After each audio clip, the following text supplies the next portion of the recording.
Halo Halo Sigmania. Sigmania. Nah, jadi kemarin itu kita abis nonton salah satu film dokumenter nih yang tayang di tahun 2024. Film ini tuh sebenarnya adalah film yang berhasil memenangkan Piala Citra di tahun 2023 kemarin. Dan disutradarai sama Lola Amaria. Dan film ini tuh berjudul Exil.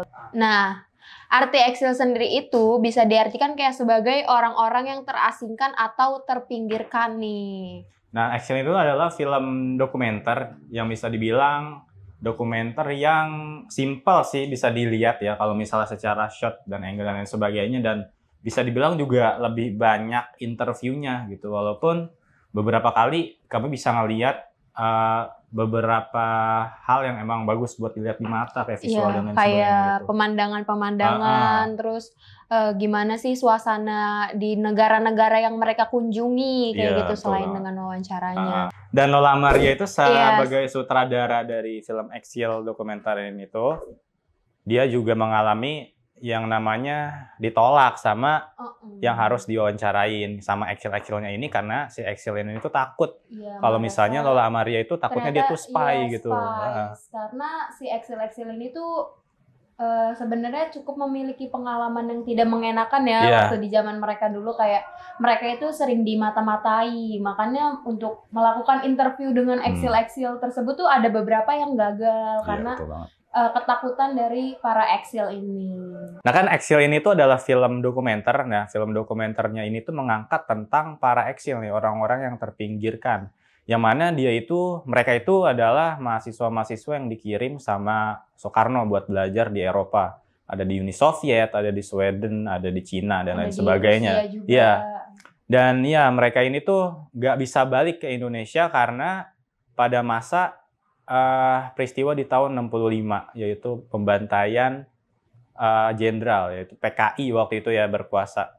Dan pada saat itu, pada akhirnya Soeharto pun naik, rezim Soeharto berkuasa, jadinya mereka enggan untuk balik ke Indonesia, gitu. Karena mereka sendiri tuh takut kalau mereka balik ke Indonesia, apa yang mereka harapkan itu tidak sesuai dengan apa yang terjadi. Iya, betul banget. Dan masalah dari isi filmnya pun kita bisa tahu nih, ternyata sebenarnya orang-orang eksil ini tuh pengen banget nih pulang ke Indonesia waktu mereka masih belajar di sana. Cuman karena emang nggak bisa, alasannya tuh karena ada si pembantaian itu, takutnya malah jadinya kerusuhan. Nah, dari film ini kita juga bisa tahu nih cara mereka pulang tuh kayak gimana sih. Jadi untuk bisa pulang ke Indonesia, mereka mau nggak mau itu bikin warga kenegaraan baru. Kayak contoh si eksil ini berstudi di Rusia. Nah mereka itu mau nggak mau bikin kewarganegaraan Rusia supaya bisa dapat paspor dan bisa pulang ke Indonesia. Itu sih yang bener-bener hal menarik ya dari si film itu, kayak oh ternyata sesusah itu ya buat mereka pulang ke kampung halamannya sendiri, kayak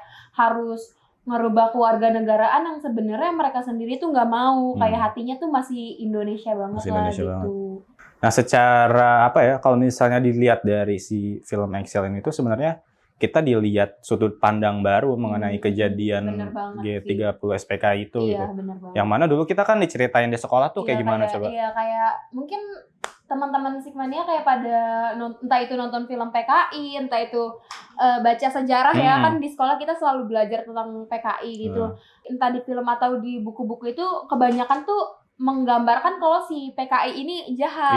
Tapi ternyata pandangan orang-orang eksil ini beda, Bar. Mereka itu lebih kayak menganggap PKI itu hanya sebatas partai, kayak untuk orang-orang yang membunuh atau kayak orang-orang tersebut, mereka tuh hanya menganggap sebenarnya mereka juga bisa menjadi korban dari penipuan gitu. Jadi daripada menangkap atau membubarkan si PKI, mereka tuh lebih berharap menangkap dalangnya, dalang dari setiap pembunuhan-pembunuhan yang terjadi di tahun 65. Jadi emang setelah nonton film Exil ini tuh jadi kebuka ya sudut pandang kita yang mana dulu kayak diajarin kejam-kejam tentang PKI, tau-taunya ada sudut pandang baru yang mana sudut pandang baru ini adalah member-member PKI yang emang sebenarnya tuh nggak terlibat gitu.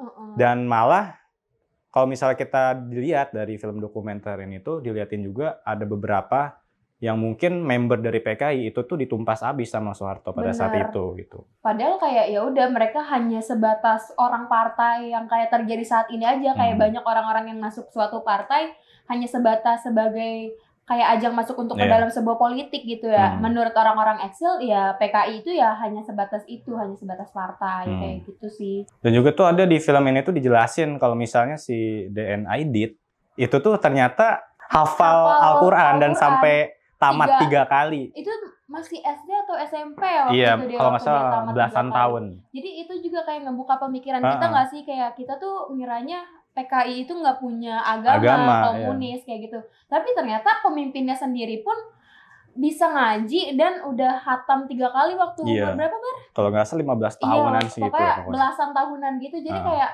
kalau nggak punya agama kenapa bisa ngaji? Kenapa dia mengerti agama Islam? Seperti itu sih. Itu ngebuka pemikiran kita banget waktu kita nonton film Exil ini. Terus juga ada di beberapa scene yang sebenarnya tuh cukup merinding dan menurut gua menyedihkan juga, yang mana tuh salah satu dari Exil yang diwawancarain itu tuh dia punya istri di Indonesia, dan dia nggak bisa balik ke Indonesia, dan pada akhirnya malah si istrinya yang di Indonesia ini dinikahin sama sahabatnya sendiri. Dan yang sedihnya itu waktu itu anaknya itu lahir dan dia nggak bisa pulang ke Indonesia karena kejebak di negara tersebut. Itu emang bener-bener sedih banget sih, kayak gimana sih kita ngebayangin nih, kayak contoh lo punya istri, terus lo harus ke luar negeri, dan di situ istri lo melahirkan, tapi lo nggak bisa nengok anak lo karena kejadian itu bener-bener sedih banget sih di situ. Dan di situ tuh si Exilnya itu dia nggak sedih, tapi malah senang karena si istrinya itu jadi ada yang ngurusin gitu. Karena dia dari dia sendiri juga nggak yakin bisa pulang secepat itu di Indonesia. Dan ya film Exil ini sendiri tuh dia kan diproduksinya tahun 2015 tuh. Dan ditayangin 2024 di bioskop. Dan emang secara resis tuh panjang juga banget ya. Karena kelihatan sih dari filmnya kayak gimana cara si sutradara itu, si Lola Amaria ngewawancara tuh, itu bener-bener kayak kerasa gitu loh pendekatannya, kayak bener-bener si narsumnya itu bisa senyaman itu sama si Lola Amaria. Sementara kan kadang ya kalau kita mau wawancarain seseorang itu tuh nggak bisa seluas itu kalau pendekatan dari diri kitanya tuh kurang kayak gitu. Ya kayak kita bisa ngelihat gimana si Lola Amaria sama krunya itu merekam apa ya, keseharian mereka lah, dari mereka main sama anjingnya, dari masak, terus juga mereka juga ngeliatin buku-buku yang ada di tempat mereka gitu kan, buku-buku sejarah yang ditulis gitu. Bahkan ada salah satu Exil yang udah menganggap mereka itu anaknya dia gitu, karena emang si Exil ini tuh selalu menganggap orang-orang yang datang ke rumah dia kayak dia tuh punya rumah, dan kayak student-student di sana, student-student dari Indonesia tuh bisa ngejadiin rumahnya nih rumah singgah gitu. Jadi dia juga menganggap si sutradara dan krunya ini itu tuh sebagai anak dia, karena dia emang udah sering kayak nampung student-student asal Indonesia lah buat singgah ke rumah dia. Dan menurut gue itu kayak bener-bener suatu hal yang patut dicontoh gitu sih, buat kayak misalkan buat dari teman-teman yang mau bikin film dokumenter dan perlu riset, itu tuh bener-bener harus dipersiapkan sematang itu biar kayak waktu wawancara juga kitanya tuh luwes dan gak ada ketersinggungan gitu loh antar pihak. Bahkan tuh ada yang gue inget banget, salah satu Exil itu tuh yang kayak bilang dia tuh takut si kru dari Exil ini ditangkap. Ingat gak sih? Gue lupa itu Exil yang mana, pokoknya dia bilang kayak ini nggak apa-apa kan, takut mereka ditangkap. Terus dia tuh nyampe kayak kalau saya yang kenapa-napa sih itu nggak apa-apa. Itu benar-benar sedih banget sih, kayak dia tuh masih memperhatikan kru-krunya, terus kayak membiarkan dirinya sendiri itu benar-benar wah banget sih.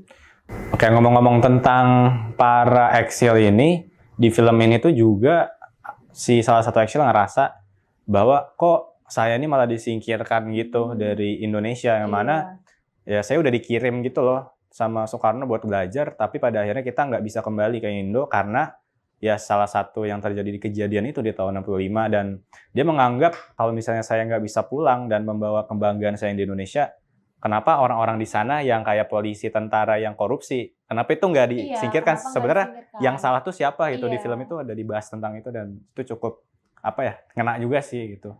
Terus ada juga nih Bar, yang salah satu Exil tuh dia nyampe nggak nikah karena dia tuh pernah punya pacar orang Rusia, tapi ternyata pacarnya itu spy, malah memata-matai dia. Jadi si Axel ini setiap ketemu perempuan-perempuan Rusia, dia tuh selalu ketakutan gitu, karena selalu merasa dia tuh diintai atau dimata-matai. Ngebayangin gak sih gimana kayak selama hidup kita nih, kita tuh selalu kayak kebayang-bayang rasa takut ada yang mata-matain kita. Itu tuh kayak bener-bener bikin pikiran kebuka gitu loh, kayak wah kita ternyata beruntung banget nih hidup di zaman sekarang yang kayak lumayan aman, terus polisi dan tentara-tentara tuh masih bisa bisa diajak kerjasama, kayak udah lumayan melindungi, sementara di tahun mereka itu kayak mereka pun bingung minta perlindungan kepada siapa gitu. Secara teknis film juga itu tuh bisa dibilangin itu nggak yang kayak kompleks banget secara terunut gimana-gimana, tapi emang karena penyajian editingnya juga yang bagus, karena banyak pengambilan footage yang menurut gue tuh apa ya, ada artinya juga. Kayak misalnya tuh salah satunya gue ngeliat ada shot burung merpati kalau nggak salah yang terbang ke langit, itu gue kayak ngerasa merinding juga karena gue nganggapnya mungkin itu hint daripada kebebasan para eksil ini gitu. Ada beberapa hal yang emang tuh bagus banget, kayak misalnya shot dari dia tuh nge-shot jalan gitu, terus kayak nge-panning satu-satu gitu, jadi itu kayak bagus banget itu sih shot-shotnya. Dan juga secara format, gue nggak nganggap film ini tuh mungkin satu format ya, tapi kita bisa ngelihat ada gambar lah di layar yang gede banget itu, yang portrait gitu-gitu.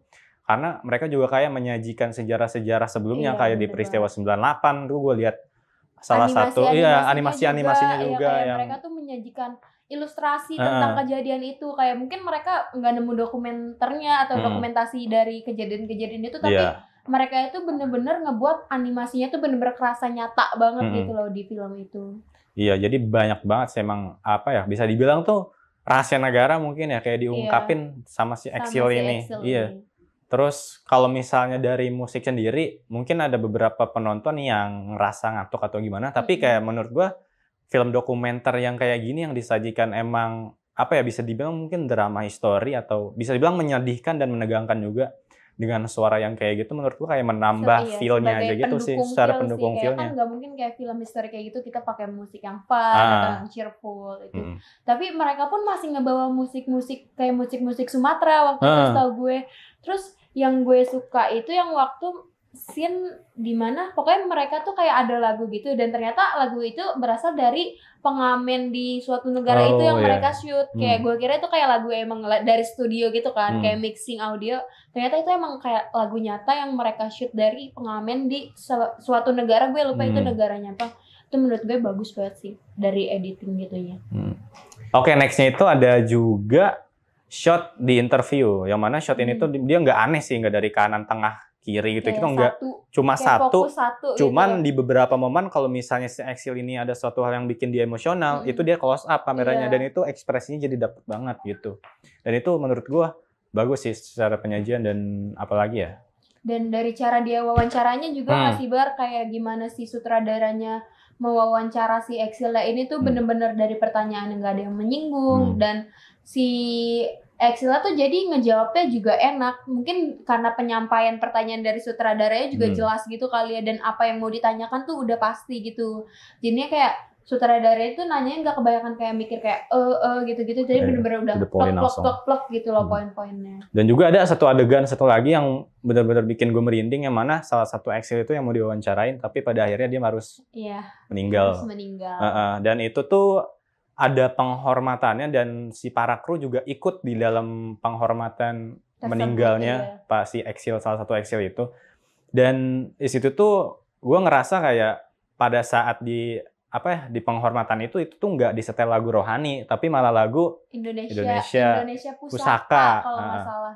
Di situ bikin gue merinding sih jujur, kayak gue ngerasa dia nggak diterima di Indonesia, tapi rasa nasionalisme itu masih tetap ada, dan orang ini malah dicintai sama orang-orang yang bukan di negara dia sendiri gitu. Itu bisa ngelihat bagaimana orang-orang tuh sangat peduli dengan si Axel ini gitu. Bahkan itu tuh bukan pakai lagu Indonesia Pusakanya, itu nggak pakai yang kayak speaker atau kayak dari YouTube. Itu tuh bener-bener ada orang langsung paduan suaranya gitu yang nyanyi di pemakaman si Axel ini. Itu kayak bener-bener wah, ternyata meskipun dia udah bukan warga negara Indonesia lagi, sebenarnya ya dari awal pun dia tuh tetap warga negara Indonesia, hanya kayak ada pernah dibilang sama salah satu eksil kalau kewarganegaraan itu hanya sebatas kertas gitu, yang beneran terjadi itu ya di hati mereka, di hati mereka tuh tetap Indonesia kayak gitu sih.